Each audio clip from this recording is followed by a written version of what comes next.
Of course, a skill that is taught in seminary is how to put a spin on the truth about the Bible.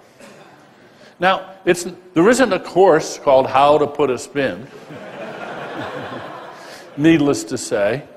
No, it's taught by example, sort of in every class.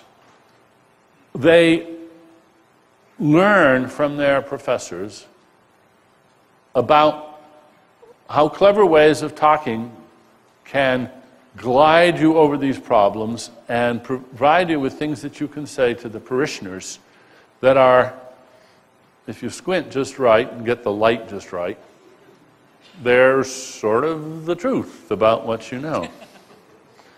How to avoid divulging the truth about the Bible. This is what they learn.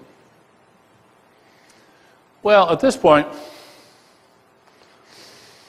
I began reflecting on a question that I'd asked myself in the past. Why does theology exist? I mean, why? Why are there people who devote their lives to being theologians? It's sort of like string theorists. You think, Is it? And for years, I thought it was just an excrescence, a byproduct of the way cultures treat religions, and you think that over the centuries, there's always going to be some curious and pretty smart people who just can't quite get their head around the standard stuff that they hear from the pulpit, and they don't want to abandon it, so they cast about for presentable ways of recasting that material in terms that they can be intellectually comfortable with. And since they're very clever, they come up with all sorts of interesting stuff. And if they're really, really, really clever, they may even end up inventing modal logic or coming up with some important advances in philosophy simply in the course of their campaign to figure out some way of couching what they believe they ought to believe and profess in terms that satisfy their sense of intellectual integrity. So I thought that it was a sort of encapsulated scholarly, taking in each other's laundry. And to some degree, I think that is what it is. And heaven knows the academy is full of pockets of very clever people doing stuff very well, where you wonder, why on earth are they doing it?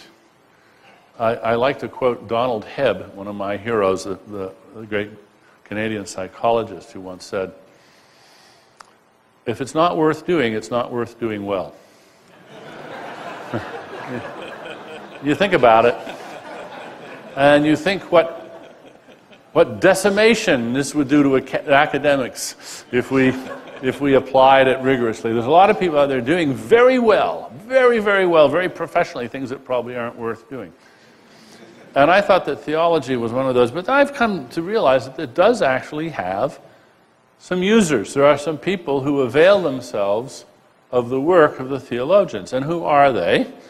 They're the ministers who have to have an answer to what can I say to the parishioners.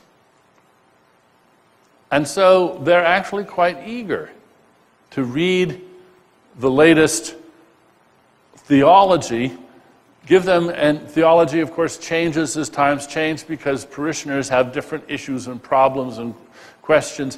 And so there's always, apparently, a market among some clergy for new ways of responding to those embarrassing questions that they get from parishioners, and that's fed by the theologians. Now, some of the theologians, of course, go too far. You have people like Bishop Spong and Don Cupid, who are as close to being explicit atheists as you could get, and are derided and reviled as atheists by many Christian leaders, but just as much honored by others for their liberating and refreshing and wonderfully insightful views on the nature of religion.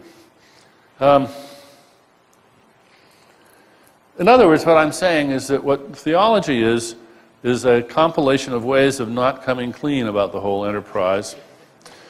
Or, as you might say, theologians are religion spinmeisters. That, I think, that's what theology is today, and I see no reason to believe it isn't what it's always been. I see that as its raison d'etre. Now, let's consider the canons of good spin. It is not a barefaced lie. You have to be able to say it with a straight face. Very important, it has to relieve skepticism without arousing curiosity. Oh, I get it. Oh, I get it. Oh, well. All right. And it should seem profound. Now,